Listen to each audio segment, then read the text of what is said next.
Hi everyone, welcome back to our own channel to.com and again हम आपके सामने हैं एक बार फिर से another part of chapter cell for class 9th first chapter of your biology again quite interesting as easy chapter so कल हम लोगों ने पार्ट 1 में अगर जो आप लोगों ने अब तक नहीं देखा कल हम लोगों ने चैप्टर शुरू किया था in case you miss the video I button visible है आप आई बटन पर जाके देख सकते हैं। नेक्स्ट आज हम लोगों ने स्टार्ट करना है सेल के यूनिसेलुलर और मल्टीसेलुलर डिफरेंशिएशन के साथ on the basis of cell structure. जो हमने देखा था सेल नंबर, तो दो तरह के सेल हो सकते हैं, एक होता है यूनिसेलुलर और एक होता है मल्टीसेलुलर। आज हम ये देखेंगे। देन हम लोग क्या करेंगे, आज हम स्टार्ट करेंगे आपके ऑर्गेनेलिस के साथ, बेसिकली सेल स्ट्रक्चर के साथ, प्रॉपर सेल स्ट्रक्चर के साथ कि एक्चुअली एक सेल के अंदर क्या क्या पाया जा सकता है, जिसे हम लोग कहते हैं ऑर्गेनेलिस। सेल ऑर्गेनेलिस के साथ शुरू करेंगे। अब आप लोगों को एक बार मैं लिस्ट बता देता हूँ पूरी ऑर्गेनेलिस की, जो कि आपके 9th के सिलेबस में है और आपको वो पढ़नी है deeply. Starting from the outer most covering of cell that is known as plasma membrane in case of both animal and plant cell. However plant cell के पास एक एडिशनल लेयर होती है, एक एडिशनल मेम्ब्रेन होती है, that is known as your cell wall. ये देखेंगे हम लोग। प्लाज्मा मेम्ब्रेन की कॉम्पोजिशन हम लोग स्टडी करेंगे, किसकी बनी होती है और क्या स्ट्रक्चर होता है।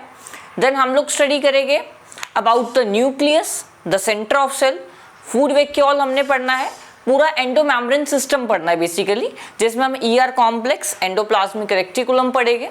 देन उसके बाद हम लोगों ने गोल्जी अपरेटस और गोल्जी बॉडी स्टडी करनी है।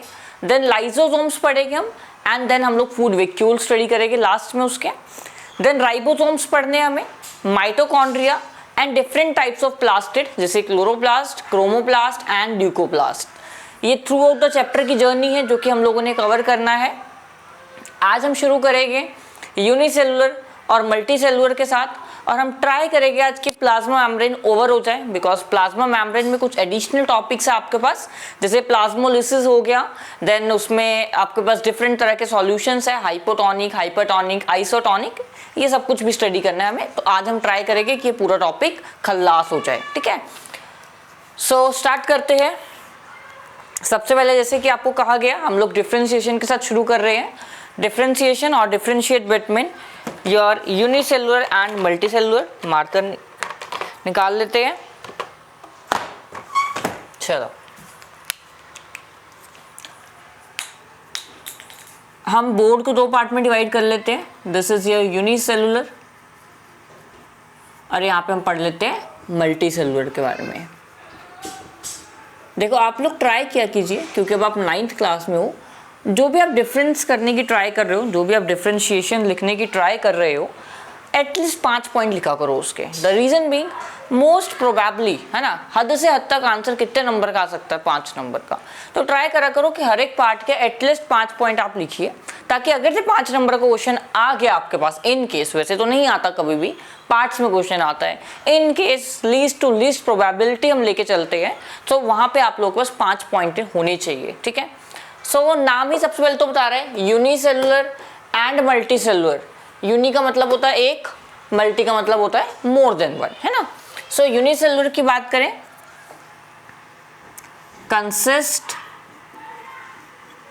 ऑफ वन सेल ओनली, ठीक है। ये एक ही सेल से मिलके बने हुए होते हैं। यहां की बात करें, it consist of more than one cell, ठीक है, एक से ज्यादा सेल से बने हुए। देन यहां पे बात करें division of label, division of labour is not observed. काम का विखंडन इस तरह की कोशिका में नहीं देखा जाता, ठीक है। जो यूनिसेलुलर टाइप ऑफ सेल होते हैं उसमें काम का विखंडन मतलब डिस्ट्रीब्यूशन ऑफ वर्क नहीं देखा जाता। एक ही सेल होता है तो उसी को सारे काम परफॉर्म करने पड़ते हैं, राइट फ्रॉम योर डाइजेशन, कुछ खाने से लेके एक्सक्रीशन तक, रेस्पिरेशन, सर्कुलेशन, वो सारा काम सिंगल सेल करता है। अगर से यहाँ की बात करें, division of labour can be observed. ठीक है, हर एक तरह के सेल को उसका पर्टिकुलर काम दे दिया जाता है कि भाई तू ये काम करेगा, सो वो वही काम करता है, वो दूसरे काम में इंटरफेयर नहीं करता। ठीक है, सो ये हो गया आपका second point. Then third point हम बात करें, only one cell participates in process of reproduction। ठीक है, क्योंकि एक सेल है तो इसी कल्ले सेल को क्या करना पड़ेगा, रिप्रोडक्शन में जाना पड़ेगा, रिप्रोडक्शन करनी पड़ेगी। बट अगर जो हम बात करें आपके मल्टी सेलुलर में स्पेशलाइज्ड सेल्स, जिसको हम लोग कहते हैं गैमेटिक सेल्स आपके, या फिर जर्म सेल्स कह सकते हो आप लोग, gametic cells takes part in reproduction. ठीक है, यहाँ पे कौन से सेल्स पार्ट करते हैं, गैमेटिक सेल्स पार्ट करते हैं। देन अगर जो हम बात करें लाइफ स्पैन की, lifespan is short and here lifespan is long। ठीक है, यहाँ पे जो समय काल होता है, जीवन का समय काल होता है, वो छोटा होता है, यहाँ पे जो होता है वो थोड़ा सा इससे बड़ा देखा जा सकता है, आई विल से कि इनसे ज़्यादा होता है। ठीक है, उसके बाद लास्ट में हम लोगों ने करना है, एक हम एग्जाम्पल भी लिख सकते हैं, उसके अलावा हाँ एग्जाम्पल से लिखते हैं। ठीक है, हमेशा डिफरेंशिएशन लिखते हुए एक चीज़ याद रखना, first point should always be your definition, पहला पॉइंट आपका डेफिनेशन होना चाहिए, and last point should always be, most of the cases जहाँ पे पॉसिबल हो सके वहाँ पे आप लोग एग्जाम्पल्स लिखे तो बहुत अच्छा रहता है वो। ठीक है, एग्जाम्पल की बात करें यहाँ पे अमीबा। ठीक है, जो अमीबा होता है वो सिंगल सेल्ड होता है। Then euglena. ठीक है, ये सारे क्या होते हैं, ये सिंगल सेल्ड ऑर्गेनिजम्स होते हैं। देन अगर जब हम बात करें यहाँ के एग्जाम्पल्स की, सो एनिमल्स एंड प्लांट्स। ठीक है, एक्सेप्शन देखी जाएगी यहाँ पे, मतलब कोई प्लांट ऐसा होगा जो कि अकेला रहना पसंद करता है, यूनिसेलुलर कंडीशन में रहना पसंद करता है। जैसे एक एल्गे का टाइप होता है, वो यूनिसेलुलर फॉर्म शो करती है। ठीक है, अकेले अकेले सेल पाए जाते हैं उसमें। सो एक्सेप्शंस आर ऑलवेज देयर। ठीक है, एक्सेप्शंस यहाँ पे आपको देखने को मिल सकती हैं।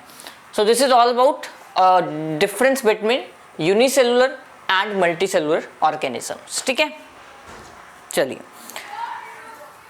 नेक्स्ट हम लोग स्टार्ट करेंगे आपके first type of cell organelle के साथ, दैट इज योर सेल और प्लाज्मा मेम्ब्रेन।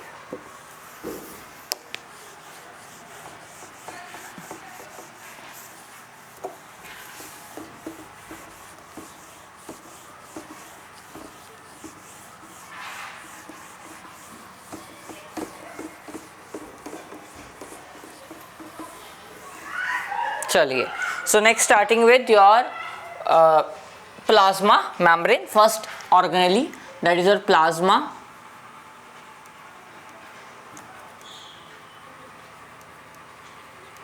membrane। ठीक है, क्या हम करेंगे स्टार्ट, प्लाज्मा मेम्ब्रेन के साथ स्टार्ट करेंगे। सो प्लाज्मा मेम्ब्रेन की बात करें, सबसे पहले तो it is the outer most layer, outermost layer or covering of a cell found in both plant and animal cell. ठीक है, एनिमल सेल और प्लांट सेल में दोनों में दिखाई देगी। Then it separates cell material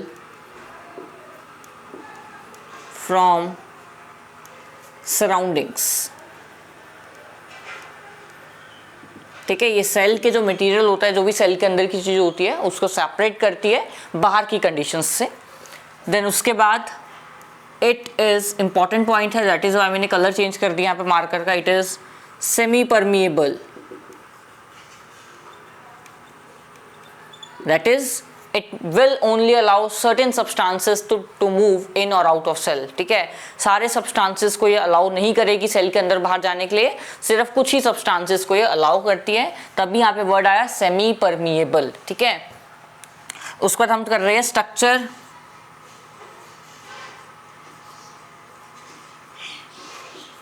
structure of plasma membrane.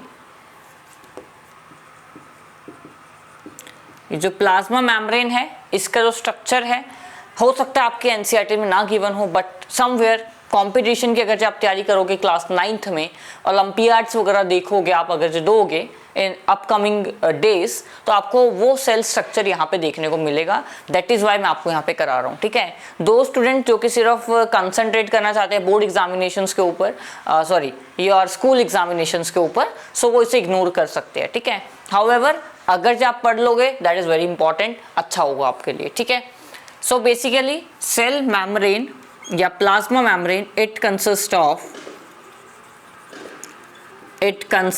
Of mainly lipids and proteins with some carbohydrates. ठीक है, मेनली आपको क्या देखने को मिलेगा, लिपिड्स मिलेंगे और प्रोटीन्स मिलेंगे, बट समवेयर कार्बोहाइड्रेट्स भी देखने को मिल सकते हैं in a very least concentration, very least percentage. ठीक है, अगर जब हम बात करें लिपिड मॉलिक्यूल की, अच्छा it is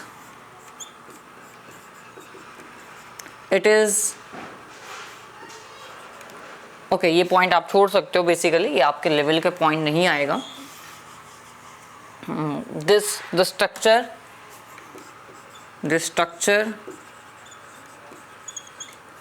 was proposed by Singer and Nicholson. जो सबसे मोस्ट एडवांस्ड मॉडल है और जो हम लोग स्टडी करते हैं, that is proposed by singer and Nicholson, called fluid mosaic model. ठीक है, उस मॉडल को क्या कहते हैं हम लोग, फ्लूइड मोज़ैक मॉडल कहते हैं. फ्लूइड मतलब लिक्विड, मोज़ैक मतलब डबल बिहेवियर, ड्यूअल बिहेवियर. सो ऐसा मॉडल जो कि ड्यूअल बिहेवियर दिखाता है उसे हम लोग कहते हैं फ्लूइड मोज़ैक मॉडल. देन इसका अगर जब हम स्ट्रक्चर बना के देखें तो आपका स्ट्रक्चर जो प्लाज्मा मेम्ब्रेन का होता है, it is something like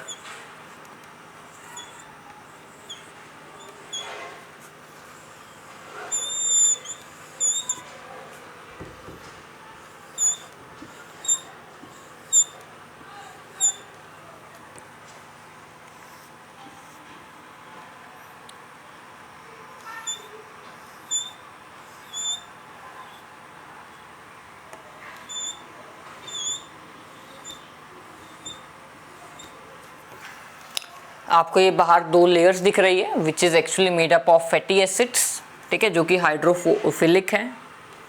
sorry, this is made up of glycerol. ठीक है, ये ग्लिसरॉल की बनी हुई होती है.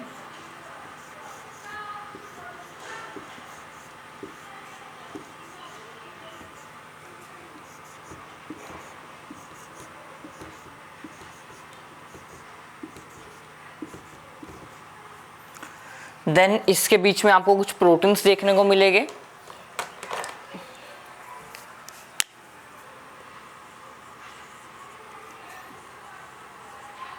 कुछ आपको इसके बाहर मिल सकते हैं देखने को. ठीक है, सो ये आपका स्ट्रक्चर होता है. अब इसमें हम लेबलिंग कर लेते हैं. इसमें जो आपका ये स्ट्रक्चर है पूरा दिख रहा है आपको, एक दिस एंड दिस, ये जो पूरा ये स्ट्रक्चर है, this is actually your lipid molecule. ये लिपिड मॉलिक्यूल है.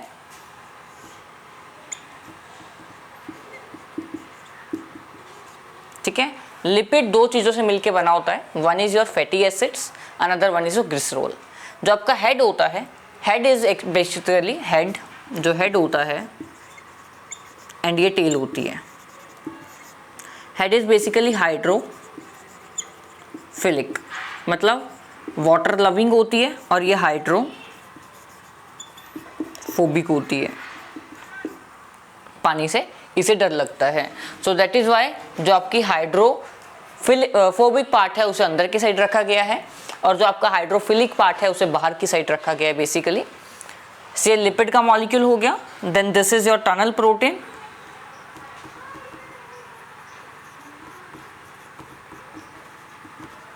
ठीक है, ये बाहर की साइड है। This is your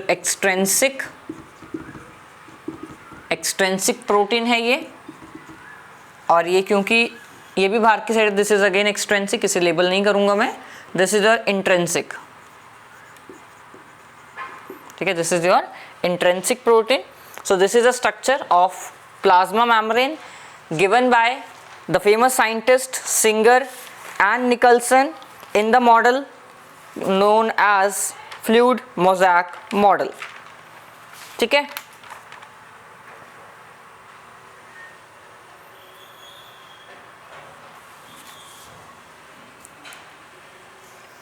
Head is basically made up of glycerol and tail is made up of fatty acids, ठीक है।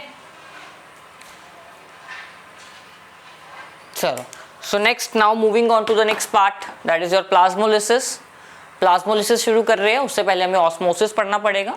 इन द फर्स्ट चैप्टर हम लोगों ने ऑस्मोसिस का थोड़ा सा एक हिंट दिया था, व्हाट इज ऑस्मोसिस। अब एक्चुअली डिफ्यूजन हम लोगों ने पढ़ी थी, है ना, diffusion is there in the chapter, तो हमने डिफ्यूजन वहाँ करी थी।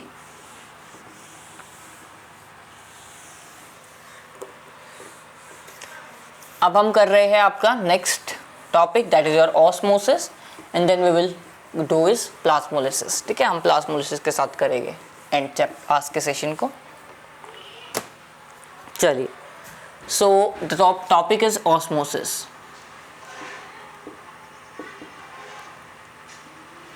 ऑस्मोसिस क्या होता है? Osmosis it is the process of movement of particles, the process of movement of particle from their higher concentration to lower concentration, from higher concentration to lower concentration in a presence of a specialized semi permeable membrane, ठीक है। ये condition एक extra add हो गई बस। Diffusion की definition भी ये हो सकती थी या यही होती है, the process of movement of substances from higher concentration to lower concentration is known as diffusion, ये होता है डिफ्यूजन। बट जब कोई चीज़ हो रही है हायर कंसंट्रेशन से लोअर कंसंट्रेशन में जा रही है और उसके बीच में एक मेम्ब्रेन लग गई है, that is known as semi permeable membrane, और उस प्रोसेस को हम लोग कहते हैं osmosis. The movement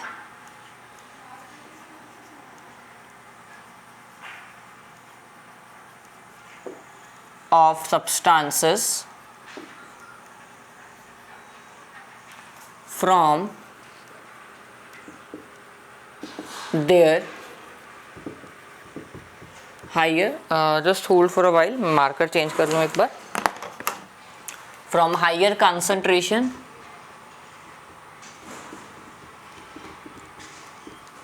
to lower concentration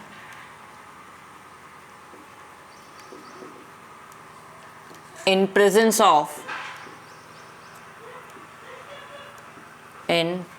of a semi permeable membrane without any expenditure or you can say use of energy is called osmosis, ठीक है। इस प्रोसेस को हम लोग क्या कहते हैं? ऑस्मोसिस कहते हैं। अब जो नेक्स्ट टॉपिक हम लोगों ने पढ़ना है that is your plasmolysis.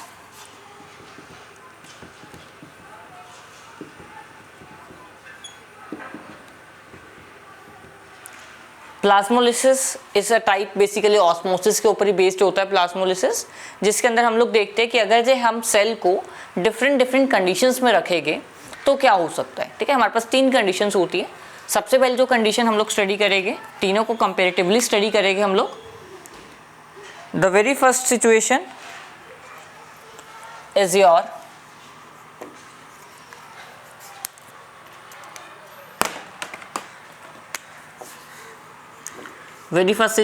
hypotonic solution.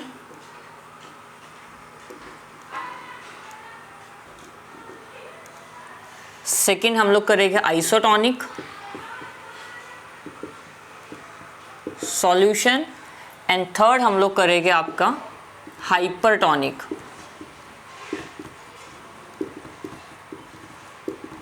ठीक है, हमें तीन तरह के सॉल्यूशन स्टडी करने हैं। सो क्या होता है हाइपोटोनिक सॉल्यूशन में, concentration of surrounding solution is higher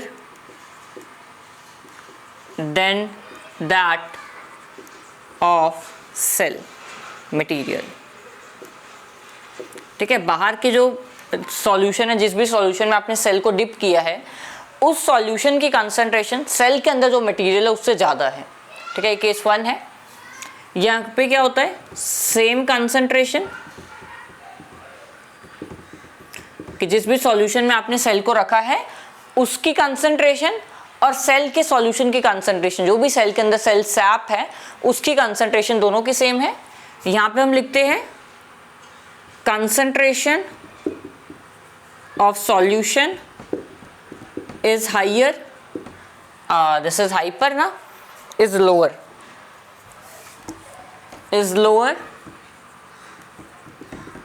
then cell material. जब भी आप किसी सेल को ऐसे लिक्विड में रखोगे, ऐसे सॉल्यूशन में रखोगे जिसकी कंसंट्रेशन ज़्यादा है और सेल की कंसंट्रेशन कम है, हमने क्या पढ़ा, मूवमेंट कहाँ से होती है, हायर से लोअर की तरफ होती है। तो क्या होगा कि पानी अंदर की तरफ जाना शुरू कर देगा, वो जो सॉल्यूशन है वो सेल के अंदर एंटर करना शुरू कर देगा। सो इसमें क्या होगा, आपका सेल विल स्वेल, और स्वेल सेल को, जो फूला हुआ सेल होता है उसे हम लोग कहते हैं turgid cell. This is known as turgid cell. यहां पे क्या होगा, no change in cell size. ठीक है, सेल साइज में कोई चेंज देखने को नहीं मिलेगा। और यहां पे क्या होगा, सेल विल श्रिंक और बिकम प्लाज्मोलाइज्ड। ठीक है, यहाँ पे क्या होगा, सेल आपका श्रिंक हो जाएगा, सुकड़ जाएगा और साथ में ही प्लाज्मोलाइज्ड हो जाएगा। ठीक है, क्वेश्चन आता है, क्वेश्चन डायरेक्ट नहीं आएगा आपको हाइपोटोनिक क्या है, हाइपरटोनिक क्या है, आइसोटोनिक क्या है।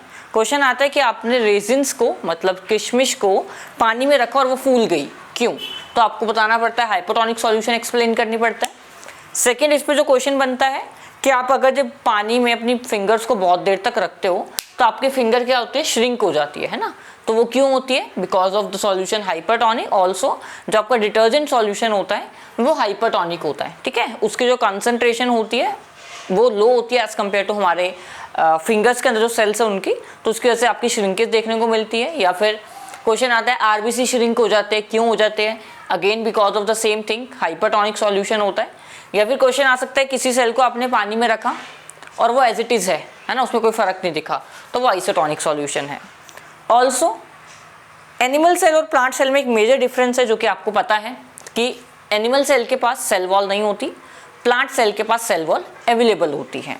जिसके कारण क्या होता है कि जो एनिमल सेल होता है, अगर जो उसे आप लोगों ने हाइपोटोनिक सॉल्यूशन में रख दिया, वो कॉन्टिन्यूसली स्वेल होता रहता है। ठीक है, फूलता रहता है, और एक टाइम ऐसा आता है कि जो उसकी सेल मेम्ब्रेन होती है वो उस प्रेशर को बियर नहीं कर पाती है ना, जो प्रेशर पानी लगाता है जिसकी वजह से वो फट जाती है। बट वहीं प्लांट सेल का केस देखा जाए तो वहाँ पे क्या होता है, प्लाज्मा मेम्ब्रेन के एडिशन में एक सेल वॉल होती है जो कि टर्जिडिटी देती है प्लांट सेल को एक शेप देती है और एक मजबूती देती है ना, तो उसकी वजह से वो कभी नहीं फटता। तो क्वेश्चन ये भी देखने को मिलता है, why does animal cell on placing in hypotonic solution burst, whereas plant cell do not, क्योंकि प्लांट सेल के पास क्या होती है, सेल वॉल होती है, ठीक है। तो these are the possible question जो यहाँ से बन सकते हैं। प्लाज्मा मेम्ब्रेन के फंक्शंस मैंने आपको लिखवा दिए। सबसे पहले तो सेमी परमिएबल होती है, इसका मतलब ट्रांसपोर्टेशन में अलाउ करती है। देन सेल को सेल के सराउंडिंग से डिफ्रेंशिएट करती है। उसके बाद एक फंक्शन जो होता है कि ये मेटाबॉलिक एक्टिविटीज़ कराने में काम करती है, मतलब सेल के अंदर जो भी लाइफ प्रोसेसेस चल रहे हैं वो सारे कहीं ना कहीं प्लाज्मा मेम्ब्रेन के अंदर चल रहे हैं। तो बेसिकली ये काम करवाने में मदद करती है सेल का, ठीक है। So that's all for today.